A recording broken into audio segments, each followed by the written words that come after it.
Tamika is the young Chinese trainee doctor. She's very earnest, quite open, is obviously going to be great at her job. She's also quite cute. When I was flying, I would flirt with her outrageously. There were times when she would have to physically assess me. This meant I'd take my shirt off and she'd stick things to me, them often falling off. Well, she is still learning.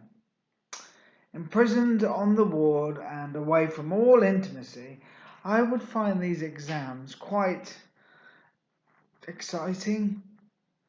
In her notes, she wrote the very ambiguous, as if not wanting to acknowledge her own beauty. David kept smiling with no obvious stimuli. I think she likes me. As an artist herself, she is intrigued by my various endeavours. She's even gone the extra mile and read my brain injury memoir. But that's Tamika to a T. This isn't just a job for her, it's a vocation. Today we are having one of our regular private chats. She's made a habit of doing this with everyone on the ward, and I think she's done it of her own volition. I mean, it certainly wasn't happening before. Many of the other guys have shared to me that they've had a good cry, and I think, like me, some of them are a bit besotted by her.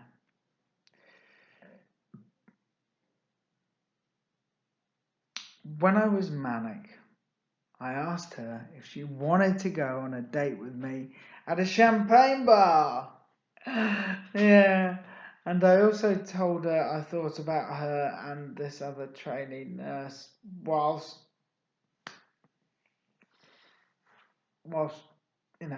masturbating. Today the memory of that makes my skin crawl.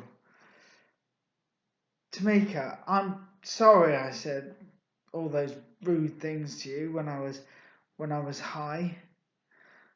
It's alright, Dave, she says with a smile. I've certainly heard worse, and it wasn't really you. It was just the bipolar doing what it does. And how do you feel today? It's a few weeks after my very half-hearted suicide attempt at a train station. I'm still very down, but I'm slowly getting there. I'm okay, I suppose. I've been reading that book you gave me on mindfulness, or rather, I've been trying to read. I just don't seem to be able to concentrate.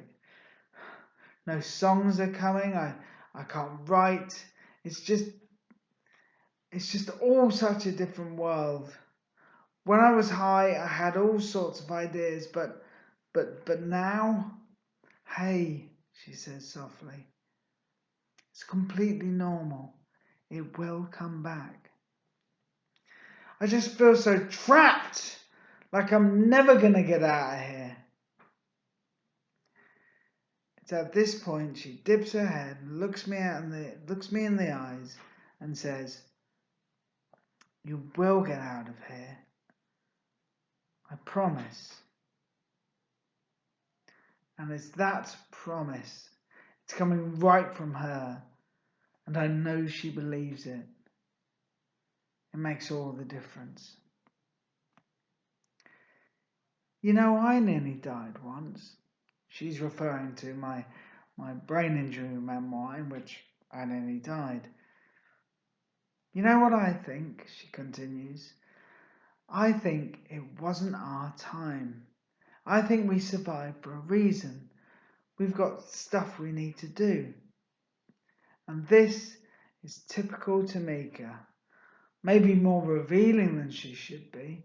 A bit mystical, but spot on for gauging the patient and the moment. I start to cry.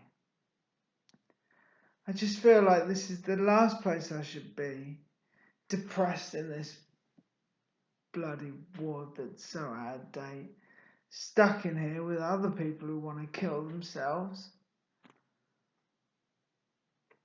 Well, I can understand that, she says.